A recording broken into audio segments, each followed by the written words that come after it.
Welcome to the Manager Tools Members Only podcast. Today's topic, how to pre-wire a meeting.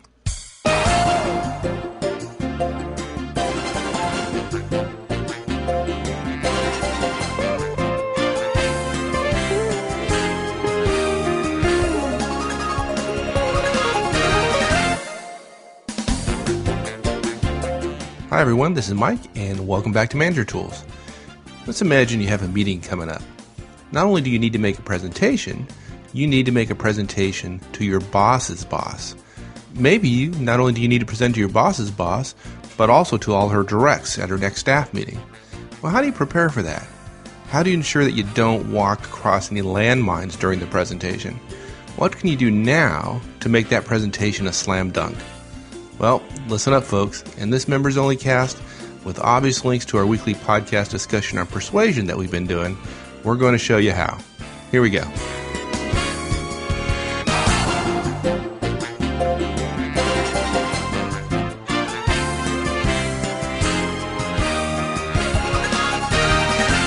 Yeah, I think this week we were going to talk about pre-wiring meetings, but before we do, maybe you could explain what Prewire means, because I'm always surprised about the number of people who've never even heard that term before. Yeah, I'm not sure.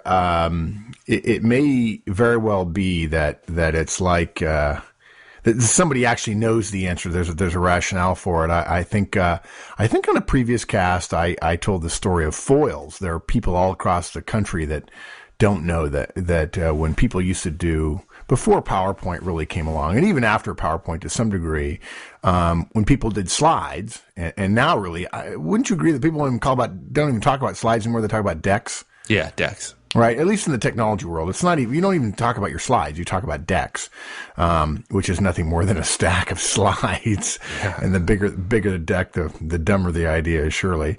But people did not know. They wondered why transparencies were called foils, because they weren't made out of foil. Well, of course, it's because transparencies in French is spelled, I believe it's spelled Feuilles, pronounced foils.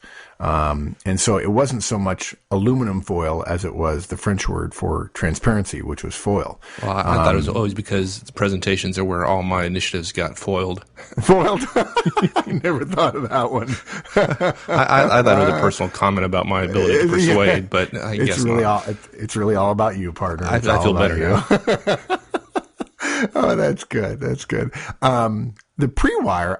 Now, I'm going to pause. I'm going to make a supposition, but it's completely. I'm just pulling it out of the air that if someone does a great presentation or the presentation goes well, someone would say they had it wired. Right? And the way you actually have something wired is you do so in advance. And I think that's where the Prewire came from. It doesn't really matter. It just happens to be a name that a lot of people in the business world use to describe the process that we're going to talk about, which is talking to people whom you're going to present to before you actually present to them. And I suspect, partner, that there are people in the audience right now that that they are thinking to themselves, what? Talk to people before? What's the point of the presentation? I mean, aren't we all professionals? Can I just present my idea and have a discussion about it? I mean, aren't we collaborative? Aren't we open to feedback and so on? Yeah, come over here, Grasshopper. I have some things to teach you. Yes. Okay, so we're going to talk about pre-wiring presentations. Yes. So let's set the stage a little bit. I think a lot of folks don't have a lot of issues. Some do, but a lot I feel very comfortable briefing their boss. So let's make it a little harder than that. Let's say that, but you have to present not to your boss, but to your boss's boss and her directs. Yeah, and I think that makes a big difference. There was a question in the forums that got me thinking about this that really made me aware of the issue. I misunderstood the question, and the way it came out was confusing and so on. And I suddenly realized that they weren't really talking about briefing their boss, which to me seemed, well, how hard is that? You're going to have a staff meeting. You're going to have one-on-ones. You ought to know your boss exceptionally well. There ought to be clarity around what the purpose is and so on. But briefing the boss's boss is very different. Your boss, if you're listening to this, your boss has not told you everything she knows about her boss. Let's just be honest about that. And you haven't told your directs everything you know about your boss. So you might think, well, I know my boss and I know my directs and I'm between him and everything seems okay. So therefore my directs know what I know. Well, that's just plain crazy talk because your directs, I mean, you go one level above your boss and to your directs, that person is probably echelons above reality. They're like, wow, I don't even want that person near me. Unless they're just a hopelessly upwardly vertical climber of the organizational structure. What we're talking about here is not just the concept of having to persuade or discuss with other people in the organization. We're actually talking about making a presentation to your boss's boss, and probably the way that's going to happen, if you're a skip, right? Because your boss's boss, that makes you her skip. What we're talking about here is the most likely place that's going to happen is in her or his staff meeting. And so we want to create a specific venue, if you will, to do this. There are a lot of things. The fundamental proof the fundamental topic here, the fundamental idea about airing your ideas in advance, and spending time being willing to compromise and collaborate is the $64,000 point. And it applies whether you're briefing whether you're presenting in a meeting or not. If you're going to get your ideas used in today's organization, you're going to have multiple people agreeing with you. And usually what that means is collaboration and compromise. So we don't want to say that these ideas only work when you're briefing your boss's boss. In other words, when you're a skip. But we want to provide a specific venue so that we can put some meat around the concept and explain a how-to about how to engage these ideas in a particular venue, which is, again, briefing your boss's boss.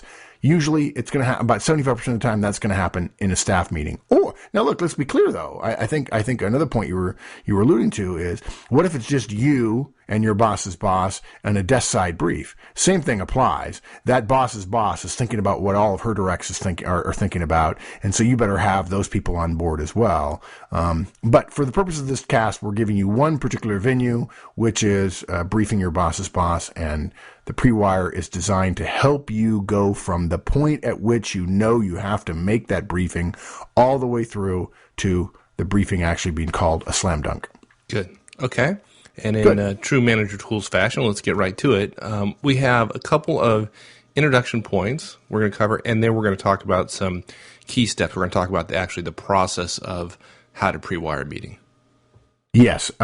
We actually have 4 introductory points, and they are: know your time limit, know the layout, 1 slide for every 5 minutes, and go for a slam dunk, which is, okay, it's not a baseball analogy, it's a basketball analogy, but it still works, and it's an important one to be thinking about.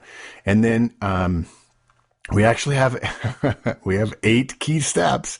I think there ought to be a rule that if you have more than 5, they're probably not key steps. We could probably organize these differently, but we actually have 8, and they are: know your key message, prep your slides, then brief your boss, then request time from other attendees of the meeting, brief those attendees, rebrief your boss, finalize your slides, and rehearse. And I'll tell you, if I could just get everyone to rehearse, we'd be much better off. I'm amazed at the people who don't rehearse. And that's part of the reason the rehearsal being powerful is why knowing the layout of the room is very, very important. And then we also, I think we have 2 closeout comments. We have 2 closeout comments, which is, the first one is, your goal is no surprises. And what you're there to do is to get agreement. Yep. Okay. Good. Okay. All right, so let's talk about introduction points. Know your time limit. Yeah, this is a funny one. I missed this one when I gave this guidance when I was coaching individual managers and executives, and caught myself in a bit of a pinch where I just assumed that someone knew. And here's how it happens. People come to me or come to a boss. Don't even tell me. And folks, this is not in the show notes. So, yeah, okay. But somebody was briefing one of your subordinates was briefing one of your bosses or your boss, and they walked in, and the boss's staff meeting's an hour, and the person walked in and assumed they had an entire hour to brief. That's right. I wonder how I knew that. You, sir, are the center of the universe.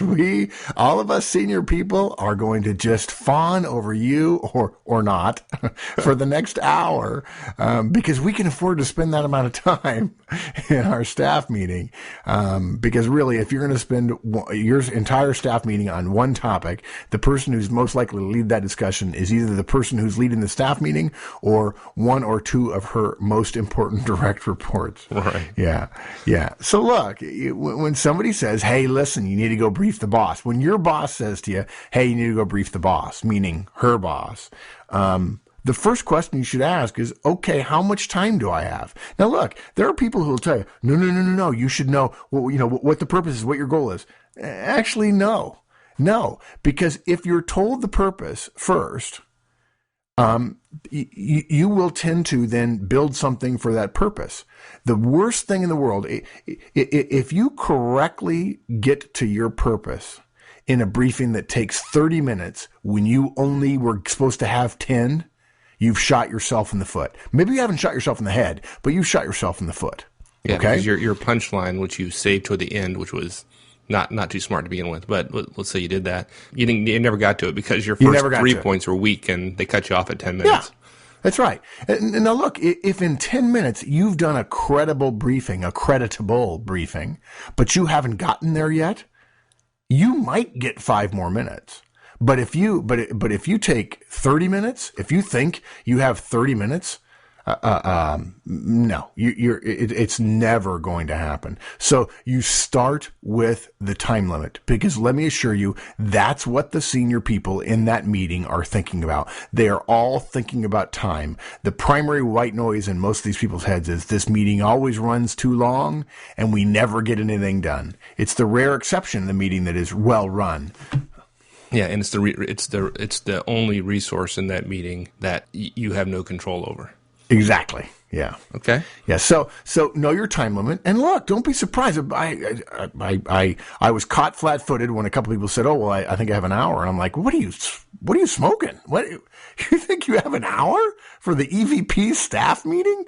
They don't spend an hour on strategy, let alone an ancillary purchase like what they've been trusted to you." Yeah, which is where to locate the coffee pot. I mean, coffee's important, but really, so you've got to know the time limit, and if you're thinking that you're being cut off at 15 minutes, again, we have to ask, what are you smoking? You're not being cut off. In fact, Mike, wouldn't you agree? If you're given 15 minutes, that's actually a sign that this is pretty big and we're being generous. Yeah, that's pretty good. Yeah, 5 minutes is not unusual. But 15 minutes is, wow, gosh. And if you're given 30 seconds, that's another sign. But yeah, we'll cover that in a different cast. Yeah. Okay. Whole separate cast on that. All right. So we know our time limit, so we can plan the rest of what we're gonna do. So okay, now yeah. So let me before we go on, let me just make it real clear. You might get as little as 5 or as much as 15 minutes. You may in fact get more, but the first question you have to ask is, boss, how much time do I have? And then the point we're making is related to that is, don't get your feelings hurt if they say 5 or 10 minutes. That's not a reflection on you. That's a reflection on every person who's gone before you as well as you, which is people don't get half-hour and 45-minute blocks. And quite frankly, you don't want that because you'll get sloppy. Good. I should have given you a time limit on your talking about time limit.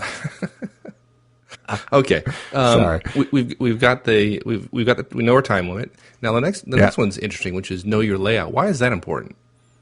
I'll tell you, most people, again, this is another one that I took for granted. Okay, right? You have to present. You're a manager, you're a director, you're an executive.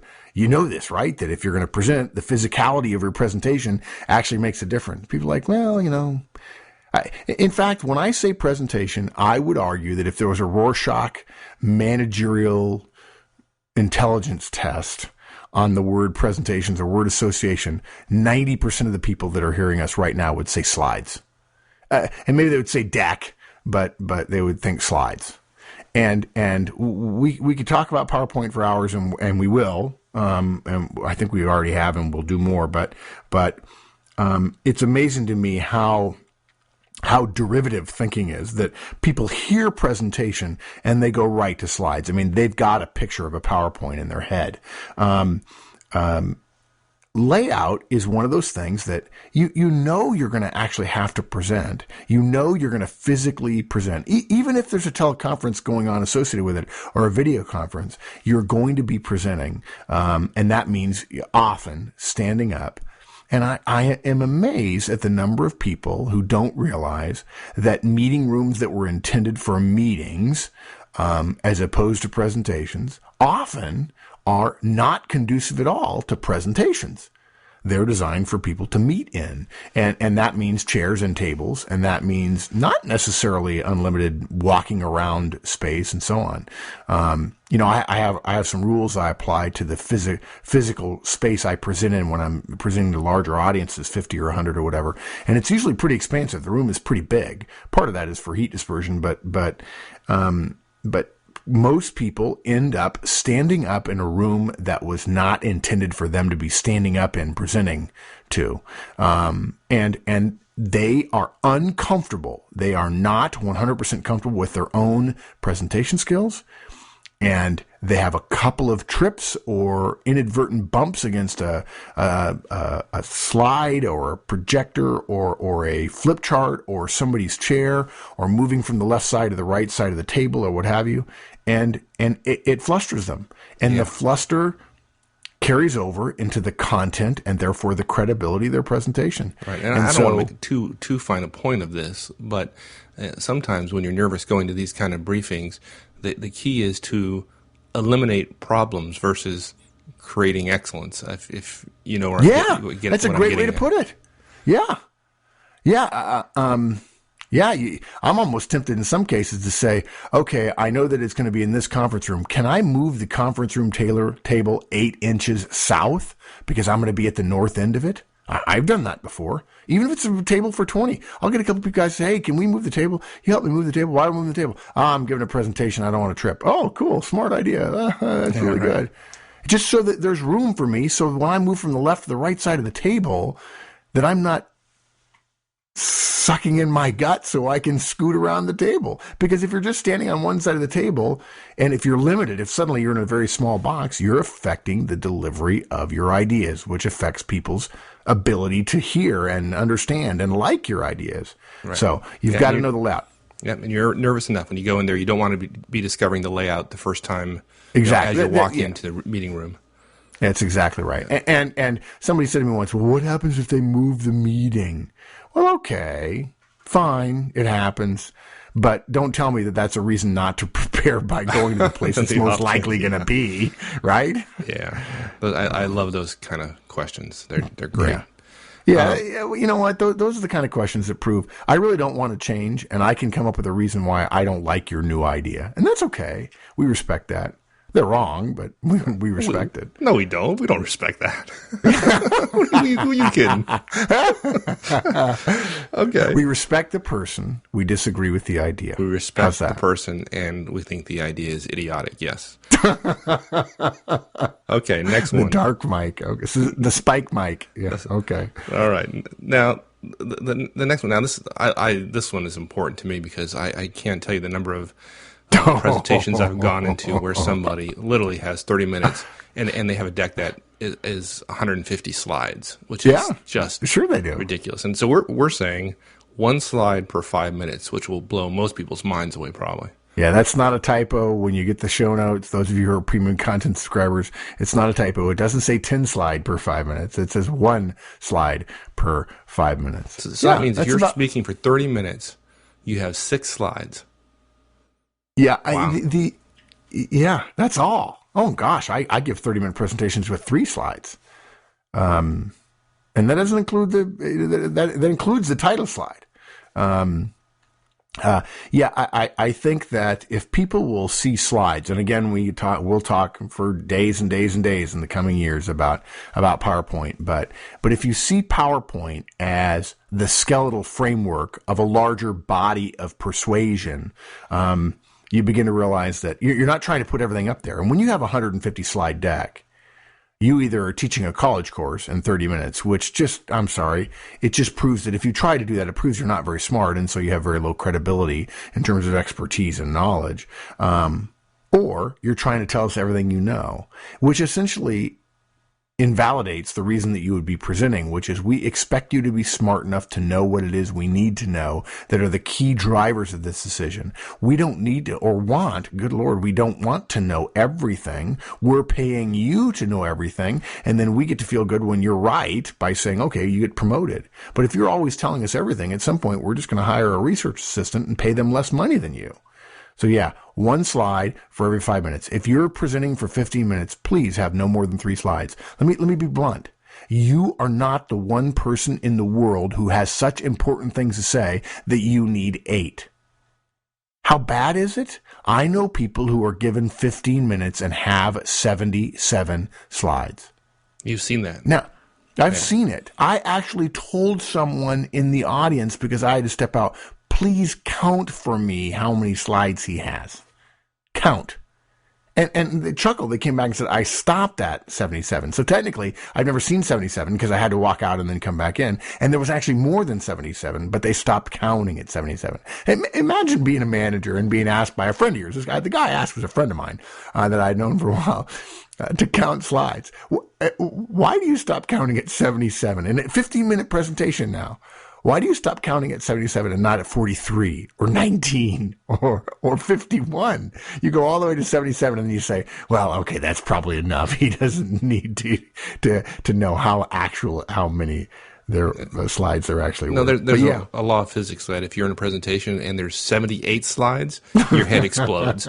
Yeah, so you have to stop at 77. Yeah, one slide for every 5 minutes. The process of getting your presentation down to one slide for every 5 minutes is a powerful and helpful one, because probably if you're briefing 2 levels up, they don't care about every detail that you know. You may think they do, they may ask you periodically, but they don't want to know every detail you know, and they're going to rely on you to make value judgments about which details are most important. If you can't make those value judgments, you're not smart enough to be in the presentation. Yeah, and if you can't talk without slides or notes for 5 minutes, then you don't know your material well exactly. enough. That's exactly what I was going to say. You don't know your material well enough. Exactly right. And by the way, you accept some risk. You're saying, well, Marcus, it would be better if I had 77, because then they would at least have them as a handout, and they would know why I chose A versus B. And if they knew everything I knew, they would know. Yeah, you're right. We are essentially saying that in the interest of the human being, the fact that you're communicating to human beings who deal with different factors and different levels of information than you do, whether they're up or down doesn't really matter. The fact that they're different and you're trying to communicate persuasively to them means that you have to be intelligent about how you communicate.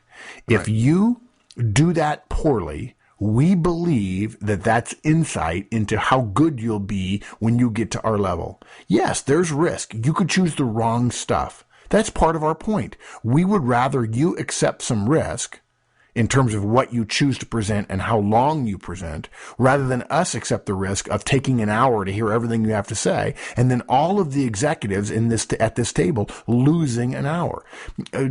Skips don't realize how expensive those meetings are in terms of the organizational cost, opportunity cost of all those executives doing nothing else but listening to somebody talk for 45 minutes because they have 70 slides. Have we beat this horse enough? And the next point then is go for the slam dunk. Yeah, it's probably a silly analogy. I know that basketball is not as widely followed as, say, football, that is to say, soccer. But the American expression "slam dunk" essentially means it's a resounding, clear win.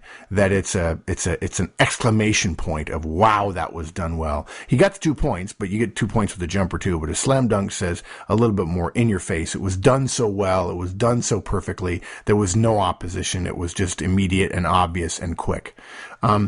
Here's the reason why we we use this analogy though.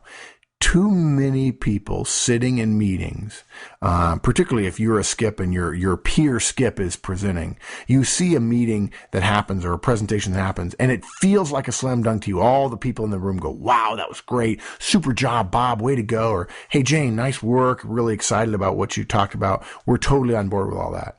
And we talk about that in the end. We talk about the goal is no surprises and to get agreement. But here is the scary part of the slam dunk. People then use the post hoc ergo propter hoc logic or fallacy and say, what did I see in their presentation that caused that to be a slam dunk? And of course, the key point here is they're looking in the wrong place, right? The place where the slam dunk happens is in the pre-wire work in advance. The reason we say go for a slam dunk in the introductory points is because the only way you can get a slam dunk where there are no disagreements and everyone agrees, and there's no surprises from the audience, the only way you can do that is in the pre-wire. So we say that as an introductory thing to help people understand that if you've ever seen a slam dunk briefing, that briefing was a slam dunk long before it ever started. It wasn't just verbally persuasive. It wasn't just smooth. It wasn't just effortless. It wasn't just rehearsed 50 times. It was done long in advance before the curtain went up. And so going for a slam dunk means dotting your I's and crossing your T's, going out and doing your pre-wire work to the point where even if you don't get strong collaboration or compromise or agreement or coherence around something, you go back and you iterate the pre-wire process again to make sure that you have a chance at a slam dunk. Right. I've seen meetings having been prepared so well for that the meeting got canceled, and the person who was going to present at that staff meeting had done such good work on the pre-wiring that they were told, no need to meet. We know what the decision, we know what your recommendation was. Yeah. You don't even have to present. Yeah. Yeah. That's pretty sweet. Yeah, that's good. And yet, interestingly, for the audience, for the observer, they're like, oh, he didn't get a chance to present. Boy, that may not be good for his career. When all the executives are like, wow, he did so well. He's so good. We can trust him so much. He doesn't need to waste our time sitting in a meeting briefing us. The briefing is the window dressing. Well, window dressing is nice, but window dressing is about making what's in the window look good. Right? It's the substance, it's the collaboration, it's the coherence, it's the agreement, it's the cohesion that makes a difference, and that happens before the curtain goes up. Yeah, all the work is done before the meeting even takes place, before people even step into the room. Yep. Okay, so how do you do that? Let's talk about what are the steps you take to pre-wire a meeting so it's that good. Okay, good. The first one is to know your key message, or put a little bit differently, know your key ask, which is to say, what question do you want an answer to? Is it a budget dollar amount? Is it a restructure and who's going to work for whom? Is it a strategic, is it a change in strategic objectives, the priority of strategic objectives, to move B in front of A or what have you? Know that specifically. Now, note, that is the first key step, but it still came after our introductory comment about time limit. Because if you have a big concept, but you think, boy, this is big, I've got a lot of stuff to tell them about, that's great. But if you violate your time limit, you will not be considered successful. So, again, remember, you're working within your time limit. If you've been given 15 minutes, it doesn't matter if the goal is world peace. You still get 15 minutes, because one of the things about executive meetings is we're protective of, ideally, well-run executive meetings are a function of protecting executives' time. So you must know what the key message is. Now, here's how this takes place. Your boss comes back from a meeting with her boss, and she says, hey, they need an update on X. Look, I'm sorry, but that is just the most misleading thing you will ever be told in your life if you're a skip, right? Don't you agree? I agree. Yeah, it's like, oh, by the way, here, will you chomp off your arm and feed it to this lion? He doesn't want anything more than just your arm. He won't be hungry for the rest of you if you give him your arm. No. No, nobody wants an update on anything. There is a decision to be made, an insight to be gained, and if you think you're making an update, believe me, you're missing the subtext. So when you get told that you want an update, or when you get told that you're supposed to give an update, or hey, they want a briefing on X, or hey, can you share with us a little bit about Project Y that you're working on, or I think it'd be good to give everybody a heads up about that. These are all soft words for something is in play, mister.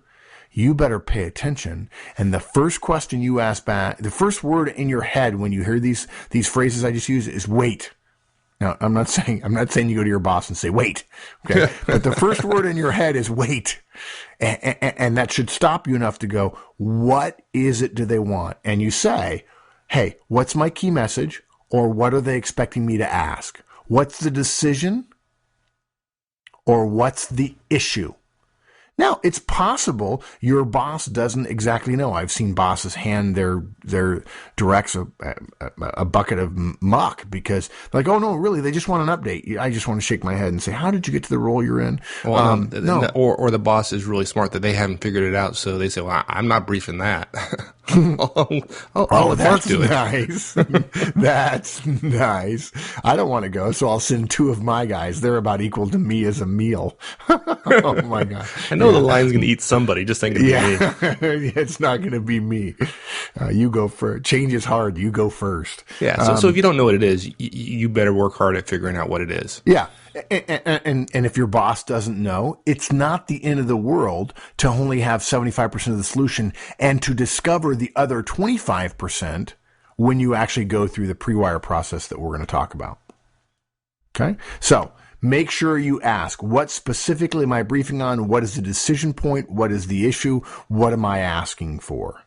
And don't believe your boss when he or she says, oh, it's just an update. It's just a brief. They just want to be brought up to speed on things. Yeah. Because if it were just a brief, if they were just being brought up to speed, they would not ask you to take time talking to them in a meeting. They would say, send us an email. That's the way it would work. Exactly. Okay. Yep. So step 2 in this process, prep your slides. Yeah. And there's probably a, what's the word? Better. Well, there's nothing wrong with going right to prep your slides. We don't want to mislead people, though, that slide prep should take the place of really, really effective evaluation and objective and subjective decision making regarding what you're doing and how to be most persuasive. And so when we say prep your slides, we're simply, in a way, pandering to the audience. We know that what you're going to do is go back to your desk and prep your slides. So what we're asking, though, is first, know what that key message is. And if you've got that one slide per 5-minute rule and you know what the time limit is and you know the goal is to get a slam dunk by doing the work in advance, we believe you'll be much more effective and efficient at preparing your slides. As long as you see slides as that skeletal framework from which you build an entire body of persuasion around for your presentation. But our point is, you don't start building your slides until after you're clear what your key message is. And you use that as a stalking horse or as a straw man, whatever you want to talk about. You don't prepare your slides in any form other than a draft. In fact, I'm notorious for putting draft on everything, because things are always changing, and that's okay. So you prep your slides so that you will have something to talk about. You are not preparing your presentation. You are prepping your slides. Your presentation will only have been prepared when you've rehearsed it 50 times. And if it's 30 to 40% different than your slides, that's fine, because you're going to have talked to the audience that's going to be listening to you, and you'd much rather tell the audience what they want to hear, insofar as that's still ethical, obviously, than what you think they ought to know. Okay. Next, brief your boss. Sure. Remember, we're talking about, we're a skip here, right? So your boss and her peers are the audience, along with your boss's boss. So briefing your boss is simply the first person in the chain of attendees that you're going to pre-wire your briefing with. Your boss is probably most important because he or she is most likely to say, oh, we've got a glaring error here, or I really want you to change this, or I really want you to change that. So we do them first. They'll be most willing to give us feedback. They'll be most willing to engage with us and catch us if we're really off track. Yeah, and this is not one of those opportunities where you get to prove how wrong your boss is and how smart you are. That's generally not a good strategy. Yeah, your boss will, if your boss is nice, they'll pat you politely on the head and say, okay, well, you may think whatever you want, but since you're going and talk to my peers, and every time one of my directs talks to my peers, I get feedback about how good or bad you are, guess what? We're going to do this a little bit of my way. And every once in a while, it's good to be king or queen, and that means, thanks for your input, and this is the way we're going to go. Here's the thing, though. In addition to briefing your boss first, because you'll more likely to get important feedback, they're also going to give you feedback on the other people that you're going to be talking to, their peers, what their issues might be. So in addition to doing your standard Prewire brief, which we'll talk about in just a second with everybody, you also say, can you give me any guidance on each of the people I'll be talking to in terms of what their hot buttons are, what their issues are? You may very well know those things, but it wouldn't hurt to ask your boss again, just to be clear. I think a lot of people, when they're doing this with their boss, tend to want to impress their boss early on. Your boss doesn't want to be impressed early on. Your boss wants to be impressed when when his or her boss says slam dunk. Yeah, and that means doing hard work now. Yeah, so briefing your boss is that's it sounds one way, but it's really a two-way conversation there. Right. Good. Okay. Now, our next point is to request time from the attendees. So I assume we're not here talking about requesting their time to attend their boss's staff meeting. That's not what we're talking about. This is you. This is actually you asking for time, and asking for time in advance of the staff meeting, 1 to 2 weeks in advance, in order to brief them on what you see as your draft presentation, to get input in order to not to validate what you already have, but to include their thinking so that everybody is in agreement, allowing for a slam dunk during your presentation. You are not there to persuade them as much as you are to achieve a win. It's entirely possible that that will be a persuasive effort, no question about it. But I think a lot of times people believe what ends up happening is the slides, the deck drives the show, and that's not the case. What drives the show is your boss's boss and your boss and his peers. So your job in requesting time for the attendees is recognizing that they're the ones who are going to be having a lot more input than you are. And this comes out of the fact that people would just, they would stop by. I found people are stopping by and say, hey, listen, would you take a look at these couple of slides?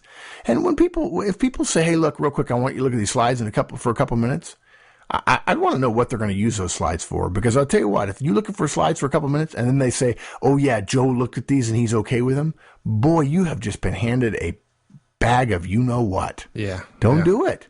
You cannot go to your boss's peers and say, hey, real quick, will you take a look at these? Real quick. I get like 100 emails a day. I get 400 emails a day, and like 50 of them have attachments. I'm sorry. A lot of executives don't even know how to open attachments. Now, one pointer I'd like to make on briefing the attendees is, that's why step one in our process is so important, knowing what your key message is. Yeah. Because you don't want to lose sight of the forest for the trees when you're talking to the other attendees, the peers of your boss. Keep focused on what the end state is, what the end objective is, and be willing to trade off some minor points in return for achieving your objective. You're not suggesting that it's possible that they have different objectives and motivations than you or your boss, are you, Mike? I wouldn't even think I'd have to suggest that. That's just a fact. Oh, yeah, we wouldn't want to suggest facts. We're just going to assume that people can see them because they're hitting them over the face. Yeah, exactly. People have different agendas, and you better be prepared for them. And if you don't know what that key message is, if you don't hold on to that, if you think you got to do 30 things, you're not going to get any of them done. If you think you know the one thing, you're much more likely to get that done. Let me just mention one other thing about requesting time. My general recommendation is 30 minutes.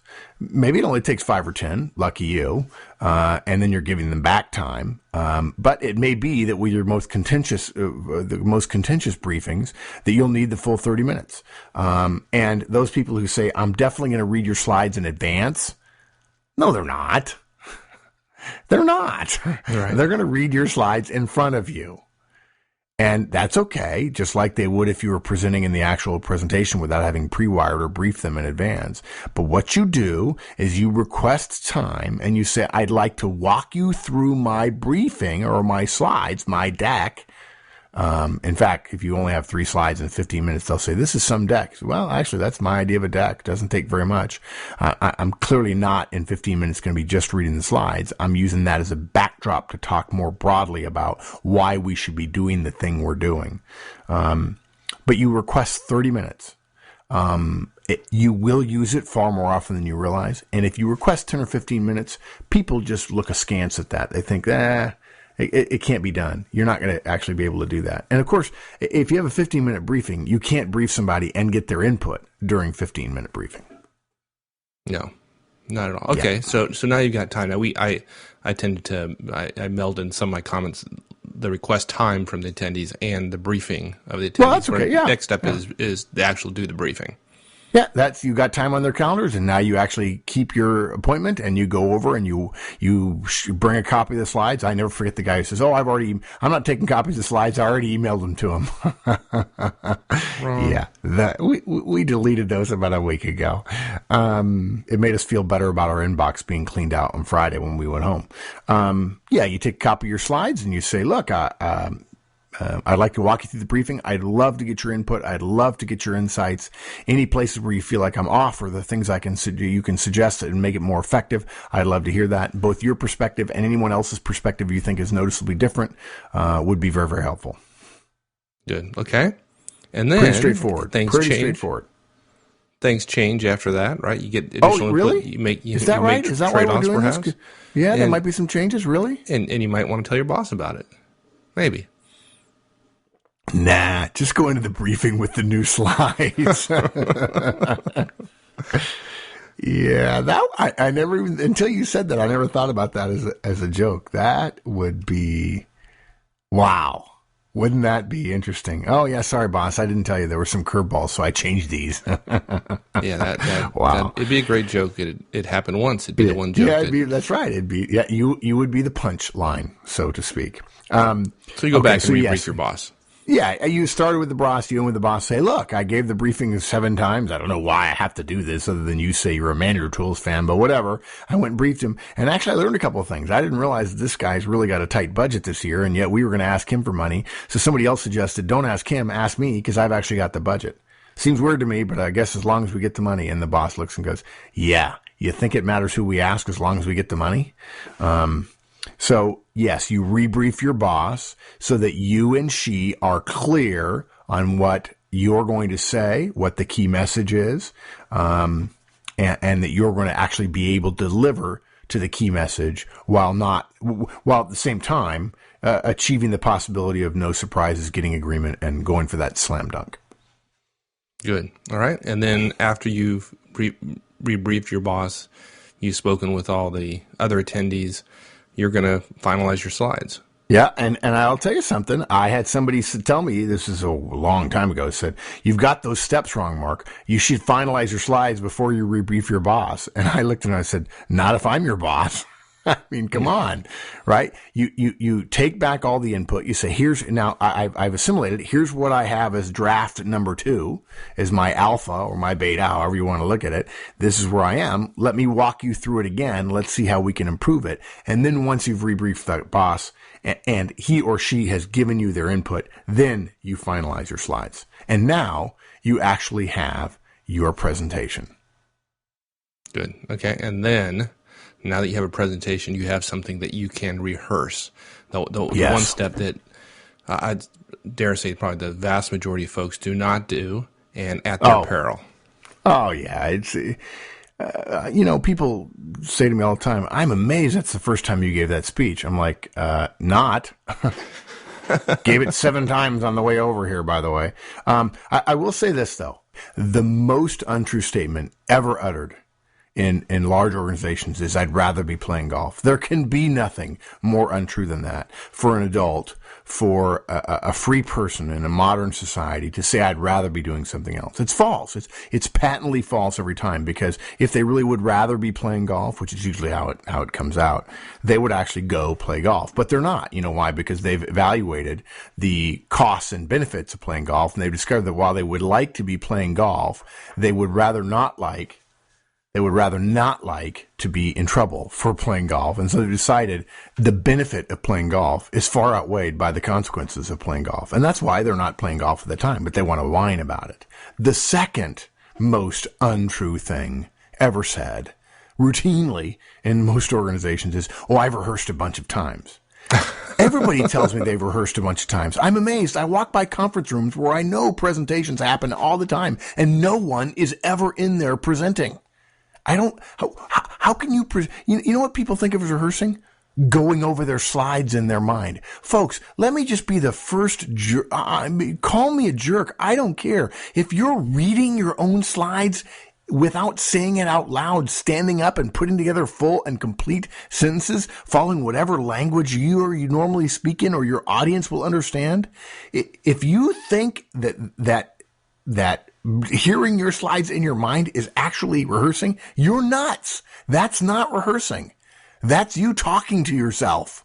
Right. So all you're doing is proving that there are three parts, there are three presentations anybody always gives. The one they want to give, the one they actually give, and the one they wish they'd given. Right. And so we're saying rehearsing is going to the room that you know the layout of, where you're going to do the presentation. We're going to conduct the presentation, taking your slides. If you're going to use PowerPoint with a projector, taking a projector, and actually going through word for word your presentation using the same materials you will use when you present it. Actually, as if there were people in the room. And I'll tell you a true story about this.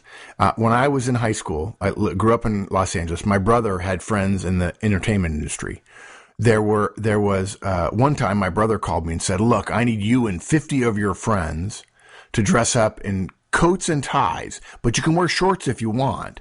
Coats and ties, and you got to go to the soundstage in Hollywood, and you got to sit through a live performance by a performer." It happened to be John Denver, by the way. We didn't know who it would be until we got there, and we were all there in shorts and flip-flops and nice shirts and ties and coats.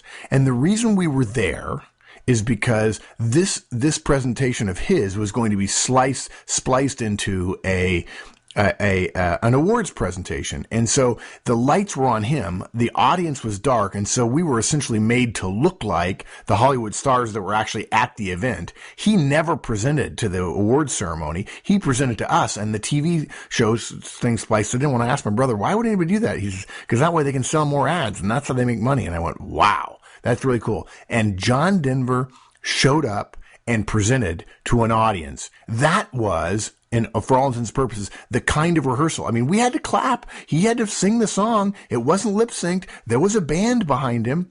That is what we're talking about in terms of rehearsal. You go to the place, there are people in the audience, and you actually go through the entire thing. Yeah, that's a rehearsal, not saying your slides in your head or keeping. Somebody told me once, "Oh, I rehearse on the way to and from work." I said, "How do you do that?" "Well, I just keep the slides on the seat next to me. I glance over and just think about what I'm going to say." Thinking about what you're going to say is not the same thing as actually saying it. Rehearsal means dress rehearsal. That's what it means. Right. And if you want to go even a step further, try recording it. Video recorders are cheap these days. I'll tell you, there are some firms out there that do fabulous work with video. And the reason they do video is it's just so powerful. Somebody who thinks, I'm a pretty good presenter, and then you see themselves in video, it's like, well, maybe I'm not that good. And the guy next to him says, no, you're not just not that good. You're horrible. You did like 50 things wrong. But the great thing is you don't have to be a mean presenting coach. You just show them the videotape. And they're like, oh, okay, I stink. I'll work on it. And you can get better really, really fast when you see yourself making mistakes. Yeah. Okay, so full rehearsal. Yeah. What we're talking about. Yep. Good. And then you present it, of course, which is not one of our steps, but we assume that you're going to present it after doing all this. Right. Now, you said earlier you had a couple additional remarks we wanted to add here. Yeah. We start out with really the ultimate additional remark is the slam dunk. That's what we want. We want the slam dunk. But the reason we put that in introductory comments is to have people thinking about it the entire preparatory time. Because a slam dunk, the feeling of a slam dunk happens at the end of the presentation, but a slam dunk actually happens long before then. The two things that have to happen for a slam dunk to be possible is the goal of no surprises and then to get agreement. And too often what people think is, I just need to get agreement. And we add the no surprises because it's one thing to get agreement, but if you get 4 or 5 people with surprising you, throwing zingers at you, what they're telling you is they may not be completely motivated to follow the agreement that they've just agreed to. And you may, in fact, have what amounts to a Potemkin village of agreement where there's nobody actually there and there's no energy to put around whatever initiative it is you're suggesting or budget cut or budget increase or strategic change it might be. So the goal is no surprises, because if there are no surprises, if no one speaks up and challenges you or throws you a curveball, and then you actually get agreement, then you have the raw material for a slam dunk. It is both agreement and the lack of challenges that make it possible for a slam dunk. If you get those two things, plus you've done your work in advance, that then will feel like a slam dunk. But don't kid yourself. It's not just agreement. You must know everything so well that if one thing you left in your presentation was noticeably objectionable to somebody in the room, you have to have a way to overcome that objection. Because in all persuasion, one of the things any salesperson will tell you is, when do you handle an objection? Before it comes up. So don't let somebody throw you curveballs. Know where they're coming from. If you can't modify your point of view to keep them happy, if you can't collaborate in a way, you can't compromise, then you have to be able to diffuse it in advance so that it's not a surprise when they disagree. You might actually say, it will be no surprise to any of you that Robert here disagrees with this point. We've talked about it. Here's where Robert comes down. Here's where I come down. Here's why I think we're okay with that. And then depending upon the situation and Robert, you may very well move on to the next point. You may actually ask Robert, you may ask a question along the lines of, Robert, how strongly do you disagree with that? And then he says, not very. And you, oh, okay. Well, good. I'm glad to hear it. And that is essentially not a surprise, as opposed to not knowing what Robert's going to say and then getting a curveball. Yeah. If you get no surprises and you get agreement from everybody, and it's not going to be there's a vote, but the GM or the senior director or the executive, your boss's boss, will look around and will assess the willingness of the audience to follow through. And that is when you get agreement. Excellent. Okay, and you'll find getting agreement to be much more likely if you do this pre-wire work than if you do not. Yeah, if you're a young manager, if you're a new manager, and you go through this process, there are going to be some executives going, wow, she's sharp. She's dotting her eyes and going, man, I didn't learn that until I was a director or an executive director. So yeah, this is a very powerful tool. Many people are using it, and if you're the only one not, it really makes you stand out like a sore thumb. Yeah. Okay. Thank you, my friend. I'm sure we'll have more to say about persuasion and presentations at some point in the future. Absolutely. So, more to come. Thanks, my friend. My pleasure, sir. We'll see you later.